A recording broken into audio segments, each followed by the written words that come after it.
जी अस्सलाम वालेकुम फ्रेंड्स।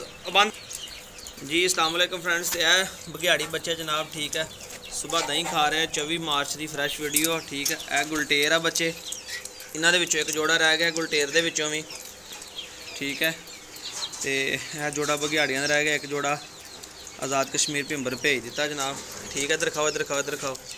यह जनाब सारे बच्चे माशाल्लाह दही खा रहे हैं। यह बच्चे अपने को इस टाइम अवेलेबल है। गुलटेर के एक जोड़ा रहा नर मादी का, तो यह जोड़ा बघियाड़ियां का रहा वा। मैं तुहानूं चक के दिखाना वा। ये बिस्मिल्ला यह फीमेल जे और यह मेल आ। मां इन्हां दी बघियाड़ी बाप जर्मन शैफर्ड आ। तो यह जी हुण बच्चा खा के नस गया अपनी मां अल।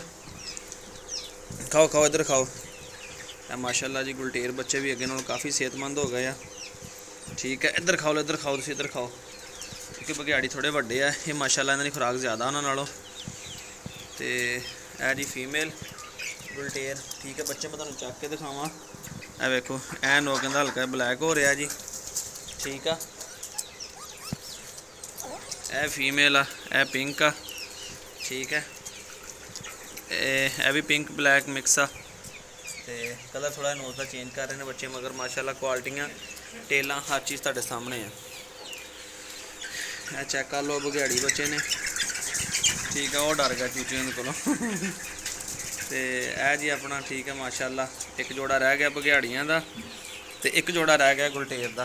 गुलटेर की माँ आ बैठी जे ठीक है। तो बाकी जोड़े बघियाड़ी है इन्हों की माँ बघियाड़ी सी बाप जर्मन शैफर्ड की क्रॉस दे ने। एक है बच्चा इधर साइड पर पोटी कर रहा जी। यह पुडल मेल ये भी अवेलेबल फॉर सेल है। 7 तो 8 महीने का हो गया जी मेल आ। यह भी फॉर सेल आ। हुण बच्चे खाण पीण तो बाद पिछी पुछी कर रहा साड़ा तो निकल के ना जरा। ये रात के माँ तो अलग किए सी, माँ का दुध पीणगे जाके। बैठ जा बिलो बैठ जा नीचे बैठ जा। ये रात के माँ तो अलग किए सी, कुत्ती का दुध थोड़ा होंदा ना, इस करके तंग करते कुत्ती नूं। फिर मैं अलग कर दिते सी। चल बैठ जा दुध पिला।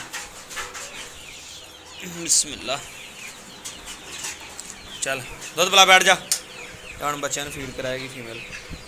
तो यह अपने को रह गया ना जनाब एक बघियाड़ी का जोड़ा और एक जोड़ा गुलटेर का और एक है पुडल मेल है वा। यह भी इस टाइम अवेलेबल है अपने को। लोकेशन अपनी छोटा माना वाला हैगी, अपनी छोटा माना वाला बागे वाला पिंड 197 आरबी शेखपुरा रोड नंबर 0301501441।